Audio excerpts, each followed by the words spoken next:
గమనించాల్సింది ఏంటంటే వైఎస్ఆర్సీపీ ఏ రోజు ఇటువంటి బీజాలు వేయడం కానీ ఇటువంటి వాళ్ళకు వంత పాడడం కానీ ఏ రోజు జరగలేదు.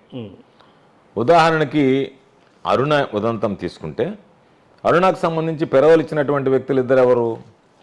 కోటమిరెడ్డి శ్రీధర్ రెడ్డి, పాసం సునీల్ కుమార్. వీళ్ళు ఆమెకు లేఖలు ఇచ్చినటువంటి వాళ్ళు, ఆమెకు పెరవలు ఇవ్వడానికి, శ్రీకాంత్కి పెరవలు ఇవ్వడానికి లేఖలు ఇచ్చినటువంటి వాళ్ళు వాళ్ళిద్దరు. శ్రీకాంత్కి అరుణకి సంబంధం ఉంది, అరుణ శ్రీకాంత్ ఆదేశాలతోనే రెచ్చిపోయిందని చెప్పి ఈరోజు పోలీసులు కూడా ప్రకటన చేయడం జరిగింది. వాళ్ళిద్దరు గతంలో వైఎస్ఆర్ కాంగ్రెస్ పార్టీలో ఉన్నారు. వాళ్ళ విధానాలు నచ్చలేదు కాబట్టి వైఎస్ఆర్ కాంగ్రెస్ పార్టీ దూరం పెడితే వాళ్ళు వైఎస్ఆర్ కాంగ్రెస్ పార్టీని విడిపోయి దూరం వెళ్ళిపోవడం జరిగింది.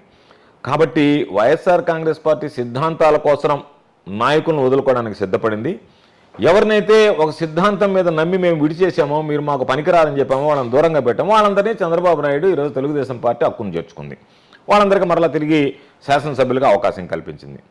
కాబట్టి ప్రజలు అర్థం చేసుకోవాల్సింది, చంద్రబాబు చెప్పాల్సింది, తెలుగుదేశం నాయకులు మాట్లాడాల్సింది, ఎవరైతే గతం అని మాట్లాడుతున్నారో వాళ్ళు ఈరోజు ఎక్కడున్నారు, ఏ పార్టీలో ఉన్నారు, ఆ పార్టీలో ఉండడానికి గతంలో వాళ్ళు చేసినటువంటి పొరపాట్లకు సంబంధించి మేము దూరంగా పెట్టినందువల్ల వాళ్ళు మా నుంచి మీ దగ్గరికి వచ్చి చేరారు. కాబట్టి ఈ పాపమంతా తెలుగుదేశం పార్టీ భరాయించాల్సిందే. తెలుగుదేశం పార్టీ